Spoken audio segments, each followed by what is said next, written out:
Carte mentale sur les nombres relatifs. Donc, qu'est-ce que c'est que les nombres relatifs? Donc, en fait, les nombres relatifs se divisent en deux catégories. Vous avez d'une part les nombres positifs, hein, avec la petite tasse chaude. Ces nombres positifs s'écrivent comment? Soit avec un plus devant, soit on ne met rien. Hein, 5 est un nombre positif également. Il peut y avoir des nombres décimaux aussi. Ou alors les nombres négatifs qui, par contre, ceux-là s'écrivent toujours avec un moins moins 9, moins 2,5, etc. Donc ils sont relatifs car cela tout dépend de où est-ce qu'ils se trouvent par rapport à 0. Voilà. Alors, les nombres relatifs, on les utilise dans plusieurs domaines de la vie, hein, que vous connaissez bien, pour les températures, pour les niveaux, hein, comme pour un ascenseur, hein, lorsqu'on est au sous-sol, on est au niveau moins 1, moins 2. Pour les altitudes, on a des altitudes négatives lorsqu'on se trouve sous le niveau de la mer, qui lui est le niveau 0. Et pour les dates également, hein, ici vous avez une frise chronologique utilisée en histoire, et pour bien d'autres choses, hein, les soldes par exemple, à moins 50% de réduction, etc.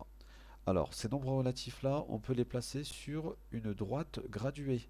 Donc, c'est vraiment le zéro qui constitue l'élément important, puisque après le zéro, on sera dans la partie des nombres positifs, et avant zéro, on sera dans la partie des nombres négatifs. Ces nombres-là sont repérés par leur abscisse, leur adresse si vous voulez. Hein. Regardez le point D, il a plus 7, puisqu'il est situé à 7 unités après le zéro.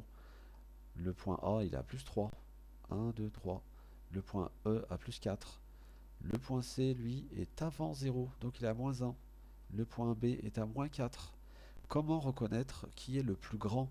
Eh bien, il suffit de constater quel est le nombre qui est le plus à droite. Par exemple, dans notre exemple là, plus 7, c'est le plus grand.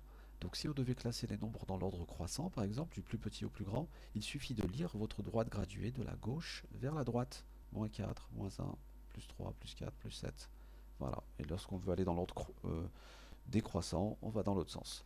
Alors, les nombres relatifs permettent de se repérer également sur un plan, hein, sur une carte, sur une feuille de papier et sur un tableau. Et là, vous avez par exemple le point M. On peut le repérer grâce à son abscisse. L'abscisse, c'est l'axe horizontal et son axe, l'axe vertical qu'on appelle l'ordonnée. Donc, le point M se repère grâce à deux nombres. Son abscisse d'abord et l'ordonnée après. Alors comment retenir l'abscisse? On va dans l'ordre alphabétique. A comme abscisse, voilà.